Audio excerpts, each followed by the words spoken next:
Bonsoir chers amis téléspectateurs, bienvenue dans votre émission Le Train de la Rhapsodie. Je suis très heureuse de vous retrouver, sachant que vous êtes très nombreux à nous suivre encore ce soir. Que Dieu vous bénisse. Aujourd'hui, pour ceux qui nous suivent pour la première fois, je voudrais juste rappeler que votre émission Le Train de la Rhapsodie des réalités est une émission de partage de la parole de Dieu contenue dans le célèbre livre de dévotion La Rhapsodie des réalités. La Rhapsodie des réalités, c'est un livre écrit par le révérend Dr Chris Oyakhilome, président de Love World. Et ce livre, Rhapsodie des réalités, le livre de dévotion, est traduit dans plus de 2000 langues et partagé et distribué dans plus de 240 pays de par le monde entier.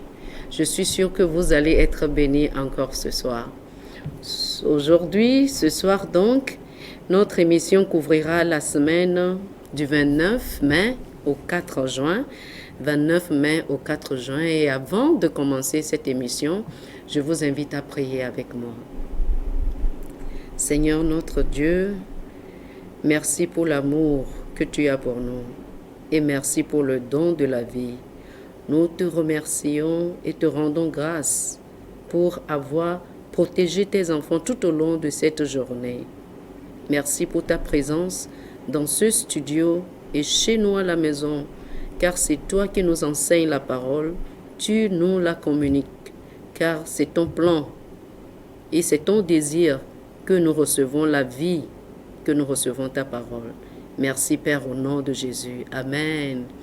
Nous commençons donc cette émission avec le premier numéro de la semaine.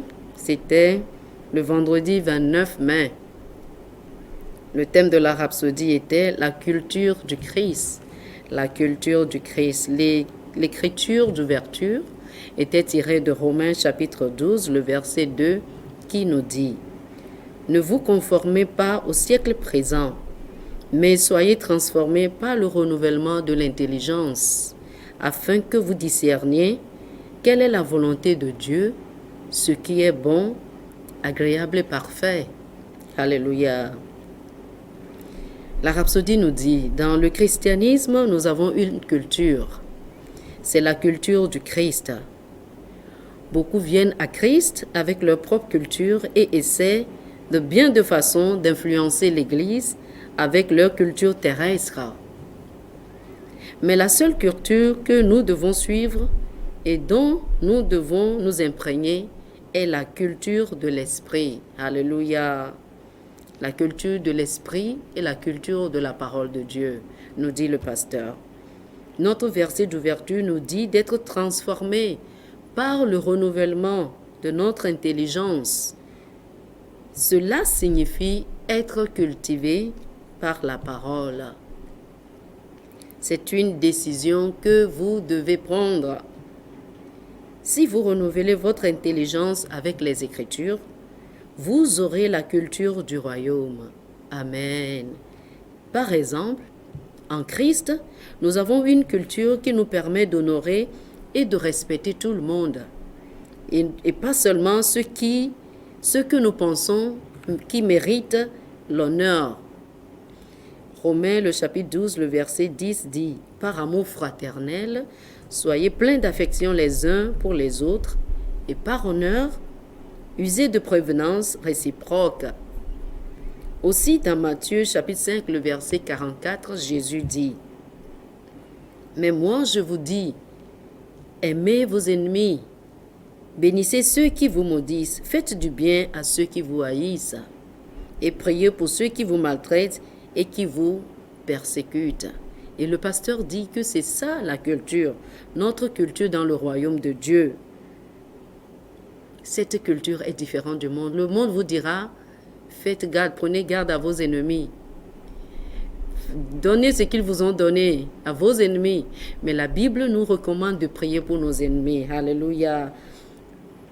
En conclusion, il dit, formez-vous à la culture du Christ, la culture de l'amour, de la bonté, du pardon et de la justice. Gloire à Dieu. Le numéro qui a suivi, c'était celui du samedi 30 mai, où le thème de la rhapsodie était Un chrétien ne peut pas être possédé par un démon. Un chrétien ne peut pas être possédé par un démon. Un sujet qui a engendré beaucoup de discussions ici et là cette semaine. L'écriture d'ouverture était tirée de Éphésiens chapitre 2, le verset 6, qui nous dit « Il nous a ressuscités ensemble et nous a fait asseoir ensemble dans les lieux célestes en Jésus-Christ. » Oh, alléluia! Beaucoup ont demandé, nous dit le pasteur, un chrétien peut-il être possédé par un démon? Il répond, un chrétien peut être influencé par un démon, mais il ne peut vraiment pas être possédé par un démon. Pour un chrétien, être possédé par un démon signifie qu'il a consciemment et délibérément renoncé à sa foi en Jésus-Christ, ce qui est de l'apostasie. Le chrétien peut-il être possédé par un démon? C'est la réponse que nous avons aujourd'hui. Le chrétien ne peut pas être possédé par un démon. Il peut tout au plus être influencé par un démon, c'est ce que le pasteur nous dit. Mais un chrétien qui est possédé par un démon, c'est celui qui a délibérément renoncé à Jésus-Christ, ce qui est très rare. Alléluia. Il dit selon la Bible, il n'y a pas de retour en arrière d'un tel état, l'état d'apostasie, parce que la personne s'est volontairement donnée à Satan. Mais un vrai chrétien ne peut pas se trouver dans une situation car il est supérieur à Satan. Alléluia, je suis supérieur au diable. Il dit, peu importe la façon dont un chrétien a cédé à l'oppression de Satan, le jour où il se rendra compte de sa situation et dira non, ce sera la fin des manipulations du diable dans sa vie.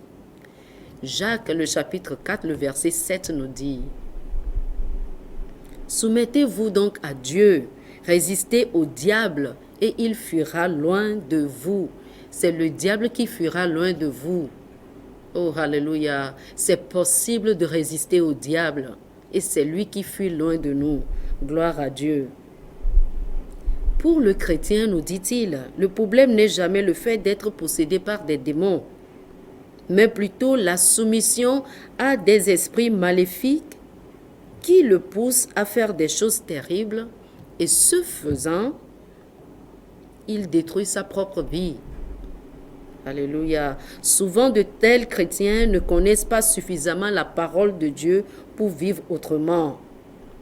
Il dit, le chrétien est assis avec Christ, bien au-dessus de toute principauté, de toute puissance, de tout pouvoir, de toute autorité, de toute domination. Oh, alléluia. Et de tout nom qui est nommé. Gloire à Dieu. Le chrétien ne peut pas être possédé par le diable.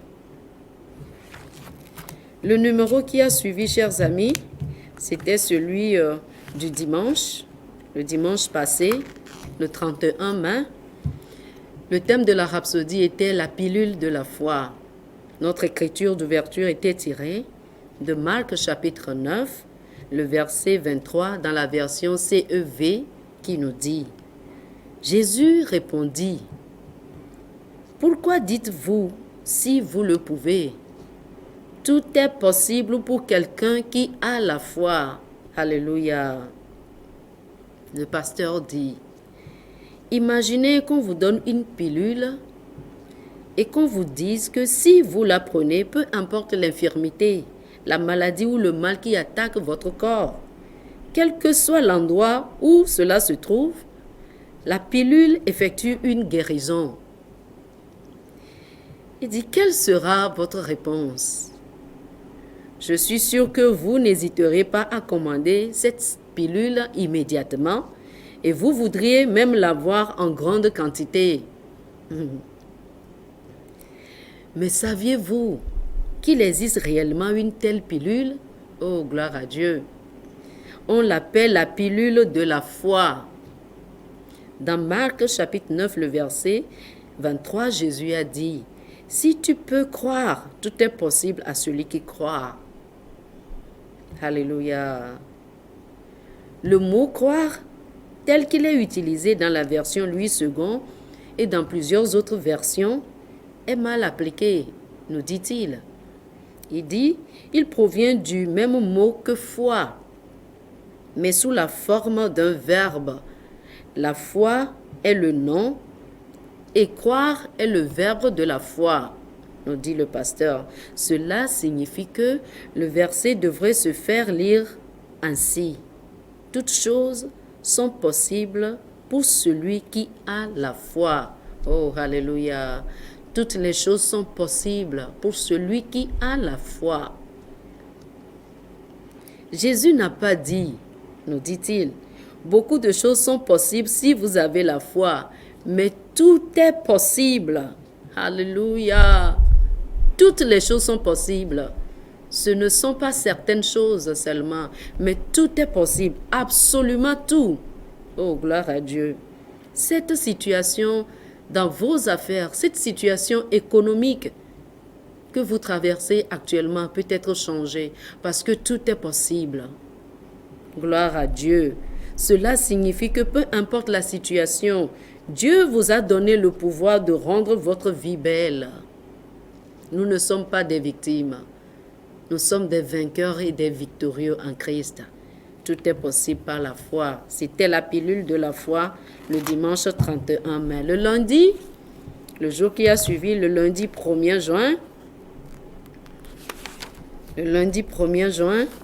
le pasteur nous dit, il s'agit des paroles. Alléluia. Il s'agit des paroles. L'écriture d'ouverture était tirée de Matthieu le chapitre 12, le verset 37, qui nous dit « Car par tes paroles tu seras justifié, et par tes paroles tu seras condamné. » Une raison majeure pour laquelle certains chrétiens n'ont jamais vraiment profité de la splendeur spirituelle et de la gloire du christianisme, c'est qu'ils n'ont jamais vraiment compris l'importance des paroles. Malgré qu'ils soient nés de nouveau depuis longtemps, ils ne se sont jamais tracassés. Ils se sont toujours tracassés sur la majeure partie du chemin. Dans leur vie, ils se sont débrouillés. Ils ont eu de la peine, de la difficulté à vivre la vie chrétienne comme il faut. Oh, alléluia.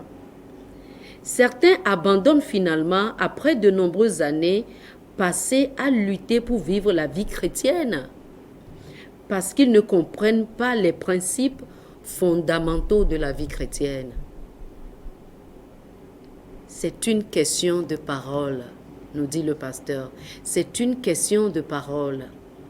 Nous fonctionnons dans les réalités de la nouvelle création avec des paroles. C'est ce même principe spirituel qui rend le salut possible. La Bible nous dit, chers amis, dans Romains le chapitre 10, du verset 9 au verset 10, ceci. « Si tu confesses de ta bouche le Seigneur Jésus, et si tu crois dans ton cœur que Dieu l'a ressuscité des morts, tu seras sauvé. Car c'est en croyant du cœur qu'on parvient à la justice, et c'est en confessant, c'est en professant, c'est en déclarant de la bouche qu'on parvient au salut. Il ne suffit pas de croire. C'est ce que ce verset nous dit. Vous devez déclarer votre croyance. Il dit, notre salut n'est activé que lorsque nous vocalisons notre foi en la Seigneurie de Jésus. Ce n'est pas possible de naître de nouveau lorsqu'on ne confesse pas la Seigneurie de Jésus. La confession est donc importante. La déclaration est importante, nous dit-il. Le salut est à l'origine de toutes les bénédictions en Christ. Et si ce principe marche pour le salut, il marchera pour toutes choses en Christ. Si vous avez confessé Christ, vous avez parlé, déclaré, pour avoir la vie éternelle, vous devez utiliser des paroles pour vivre cette vie éternelle. Il s'agit des paroles. C'était le lundi, le 1er juin. Le mardi, le jour qui a suivi, le 2 juin, le thème de la rhapsodie était « Rien à craindre ». rien à craindre. L'écriture d'ouverture était tirée de 1 Jean chapitre 5, le verset 4, qui nous dit « Parce que tout ce qui est né de Dieu triomphe du monde. Et la victoire qui triomphe du monde, c'est notre foi. » Alléluia. Il y a tellement d'informations négatives dans le monde aujourd'hui, surtout en cette période de pandémie mondiale. Tellement d'informations négatives dans le monde. Et cela a engendré la peur dans le cœur de ceux qui ne sont pas enracinés et fondés dans la parole de Dieu. Ces périodes peuvent en effet être difficiles. Et le Seigneur Jésus y a fait référence dans l'évangile de Luc chapitre 21, du verset 25 au verset 26, en décrivant certains des signes de la fin des temps. Il nous dit « Il y aura de l'angoisse chez les nations qui ne sauront que faire. » Nous expérimentons actuellement cela. Les différents pays ne savent pas quoi faire face à cette pandémie. Il dit « Au bruit de la mer et des flots, les hommes rendant l'âme de terreur dans l'attente de ce qui surviendra pour la terre. » Dans Luc le chapitre 18, le verset 8, Jésus a posé une question remarquable. « Quand le Fils de l'homme viendra, trouvera-t-il la foi ?» Le pasteur nous dit, vous devez tenir ferme dans la foi. Vous devez tenir ferme dans la foi, quelles que soient les circonstances qui vous entourent et les événements qui surviennent en ce moment dans le monde, vous devez tenir ferme dans la foi. Il finit avec cette phrase. Aujourd'hui, Satan et les puissances des ténèbres sont sous vos pieds. Alléluia. Par conséquent, vous n'avez rien à craindre. Jésus a vaincu le monde pour nous. Il dit, peu importe ce qui se passe autour de vous, peu importe ce qui se passe dans les pays du monde, peu importe ce qui se passe dans votre pays, peu importe ce qui se passe, déclarez la parole de Dieu seulement. Oh, alléluia. Déclarez-la avec foi, parce que vous n'avez rien à craindre. Le jour qui a suivi, c'était le mercredi, hier, mercredi 3 juin, et le pasteur nous dit « Supérieur aux maladies et aux maux ». C'est le titre de la rhapsodie du mercredi 3 juin, « Supérieur aux maladies et aux maux ». Notre écriture d'ouverture est tirée de Marc chapitre 16 du verset 17 au verset 18 qui nous dit « Voici les miracles qui accompagneront ceux qui auront cru. En mon nom, ils chasseront les démons. Ils parleront de nouvelles langues. Oh, alléluia. Ils saisiront des serpents. S'ils boivent quelques breuvages mortels, il ne leur fera point de mal. Ils imposeront les mains aux malades et les malades seront guéris. » Alléluia. Le verset ci-dessus est extraordinaire. Il révèle quelque chose de remarquable à propos de vous, vous le chrétien, vous la nouvelle création en Christ. Ce verset révèle que vous êtes supérieur à la maladie. Vous êtes supérieur aux infections. Vous êtes supérieur aux infirmités. Oh, alléluia. Vous avez une vie qui ne peut pas être infectée. Une vie qui ne peut être infectée par aucun agent pathogène. Vous ne pouvez pas être empoisonné ou détruit. Oh, alléluia. Chers amis, vous ne pouvez jamais être empoisonné. Vous ne pouvez pas être détruit si vous avez Jésus-Christ dans votre vie. Mais si vous ne l'avez pas, apprêtez-vous à faire cette prière avec moi à la fin de l'émission. Vous allez recevoir Jésus-Christ et ce sera la différence dans votre vie. Il dit, vous ne pouvez pas être détruit ou empoisonné. Que l'on vous dise qu'un certain poison ou virus est entré dans votre système, cela ne fait aucune différence. Il n'aura aucun pouvoir sur vous. Alléluia. Dans Luc, le chapitre 10, le verset 19, Jésus a dit, « Voici, je vous ai donné le pouvoir de marcher sur les serpents et sur les scorpions et sur toute la puissance de l'ennemi. Et rien, absolument rien ne pourra vous nuire. Oh, gloire à Dieu, rien ne pourra jamais me nuire. Il dit, cette écriture est soit vraie, soit faux. Mais gloire à Dieu, c'est vrai. Vivez avec la conscience que vous êtes un participant de la nature divine. Alléluia. Ne rejoignez pas la compagnie de ceux qui sont agités et secoués par la propagation de maladies infectieuses. La vie qui est en vous est divine. J'ai la vie de Dieu en moi. C'est ma confession de tous les jours. J'ai la vie de Dieu en moi. Cette vie est divine. Elle ne fonctionne pas par le sang, mais par l'Esprit de Dieu. Quand vous êtes né de nouveau, votre corps cesse de fonctionner avec le sang qui est à l'intérieur de vous. Quelqu'un pourra me dire que ce n'est pas vrai. Mais c'est vrai, chers amis. C'est pour cela que nous ne pouvons pas tomber malades. C'est pour cela que nous ne pouvons pas être infectés par quelque virus que ce soit. Parce que Christ est en nous. Alléluia. Sa vie est en nous. Gloire à Dieu. La Bible nous dit dans Romains chapitre 8, le verset 11. Et si l'esprit de celui qui a ressuscité Jésus d'entre les morts habite en vous, celui qui a ressuscité Christ d'entre les morts rendra aussi la vie à vos corps mortels par son esprit qui habite en vous. Vous vivez par l'esprit de Dieu. C'est l'esprit de Dieu en vous qui vivifie votre corps. Alléluia. Il dit, le verset qui précède n'est pas une promesse, mais une réalité vitale. Maintenant que le Saint-Esprit vit en vous, il est la vie de votre corps physique. Vous avez peut-être été diagnostiqué en ce moment précis d'une maladie incurable maintenant que vous me suivez. Oh, alléluia. Déclarez la parole de Dieu tout le temps, jusqu'à ce que la vie en vous prenne le dessus. Déclarez ceci. Le même esprit qui a ressuscité Jésus d'entre les morts vit en moi et a revigoré mon corps. Alléluia.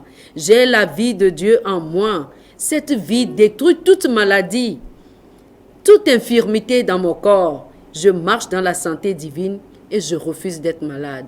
Si vous êtes malade, déclarez tout le temps la parole de Dieu. Déclarez que le Saint-Esprit vit en vous. Déclarez que votre corps est revigoré, vivifié tout le temps. Le pasteur dit, dites-le tout le temps. Ne cessez pas de le dire. Déclarez tout le temps. Déclarez tout le temps que vous êtes guéri.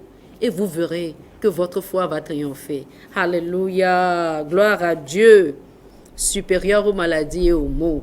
Aujourd'hui, 4 juin, le thème de la rhapsodie est affirmer ses vérités.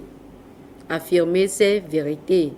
Notre écriture du jour est tirée de 2 Corinthiens, le chapitre 4, le verset 13, qui nous dit « Et comme nous avons le même esprit de foi qui est exprimé dans cette parole de l'écriture, j'ai cru, c'est pourquoi j'ai parlé. Nous aussi, nous croyons, c'est pour cela que nous parlons. » Alléluia. 2 Timothée chapitre 3, le verset 1 nous met en garde que dans les derniers jours viendront des temps périlleux. Néanmoins, Romains le chapitre 8 du verset 35 au verset 37 nous montre que malgré les tribulations, la détresse, la famine, le péril et les pandémies qui sont caractéristiques des signes de la fin des temps, vous n'avez rien à craindre. Ceci parce que vous êtes plus que vainqueurs. Alléluia. La Bible nous dit dans Romains chapitre 8, du verset 35 au verset 37, « Qui nous séparera de l'amour de Christ? Sera-ce la tribulation ou l'angoisse, ou la persécution ou la faim? Alléluia. Ou la nudité, ou le péril, ou l'épée? Mais dans toutes ces choses, nous sommes plus que vainqueurs par celui qui nous a aimés. Le pasteur nous dit, croyez et affirmez ces vérités. Gloire à Dieu.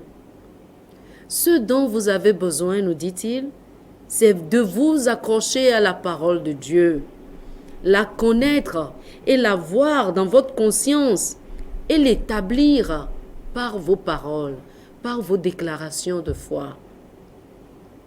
La puissance se trouve dans l'affirmation, nous dit-il. Par exemple, la parole déclare que toute arme forgée contre toi sera sans effet. Et Jésus a dit dans Luc 10, le verset 19, « Rien ne pourra vous nuire. » Et puis dans Jean chapitre 16, le verset 33, il dit, « Je vous ai dit ces choses afin que vous ayez la paix en moi. Vous aurez des tribulations dans le monde, mais prenez courage, j'ai vaincu le monde. » Alléluia. Croyez et affirmez ces vérités.